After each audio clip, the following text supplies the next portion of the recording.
Assalamualaikum warahmatullahi wabarakatuh.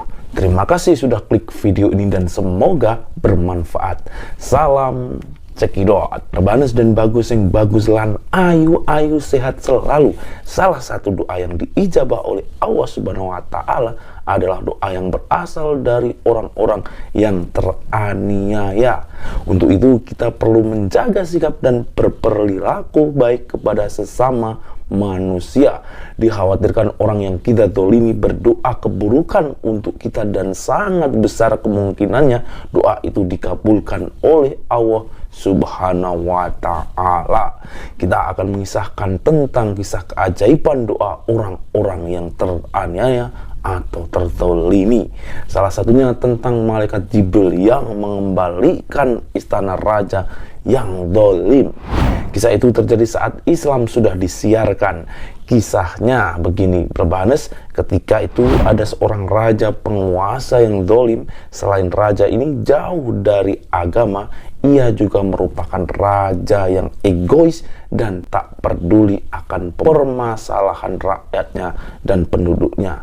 Pada suatu hari raja ini memerintahkan kepada pembesarnya untuk dibuatkan istana kerajaan yang sangat besar dan megah. Atas perintah dari sang raja, para pembesarnya ini mulai menjalankan tugasnya untuk membangun sebuah istana.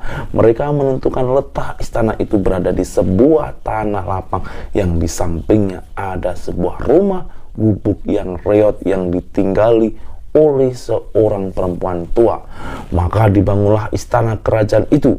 Setelah istana sudah jadi dan sudah mulai ditempati oleh sang raja dan para pejabat kerajaannya, tiba-tiba bagian dari bangunan istana tersebut menimpa gubuk reot di sebelah istana tersebut.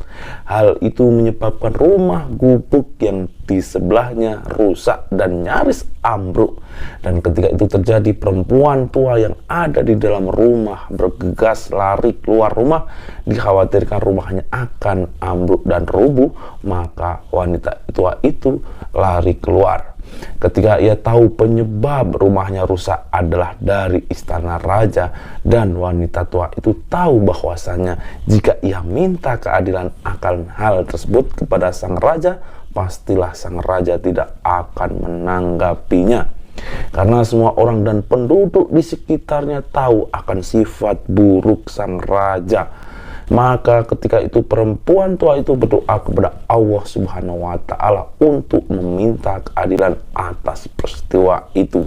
Langsung saja doa itu diijabah oleh Allah Subhanahu wa ta'ala, dan Allah Subhanahu wa ta'ala mengutus malaikat Jibril untuk menjalankan tugasnya itu.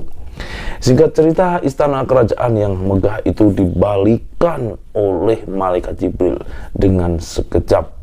Kemudian matikan semua yang ada di dalamnya, termasuk sang raja yang dolim, dan seluruh anak buahnya mati dalam peristiwa itu. Allah Subhanahu wa ta'ala benar-benar menurunkan azab saat itu juga, dan tak ada satupun yang tersisa. Nah, gimana Rebanes menurut kalian dengan cerita sekilas di atas? Semoga dari kisah ini kita bisa mengambil hikmahnya bahwasanya doa orang yang terzalimi akan diijabahi oleh Allah Subhanahu wa ta'ala. Untuk itu kita harus senantiasa berhati-hati dalam bersikap dan tindak tanduk kita kepada sesama manusia dan saling tolong menolong. Wallahu a'lam bishawab. Semoga kisah ini bermanfaat. Lebih dan kurangnya mohon maaf. Yang benar datangnya dari Allah Subhanahu wa ta'ala, dan yang salah dan khilaf itu datangnya dari Kiden Bagus pribadi sebagai manusia biasa. Sampai ketemu di kisah seru yang penuh makna selanjutnya. Saya Kiden Bagus. Wassalamualaikum warahmatullahi wabarakatuh. Salam cekidot.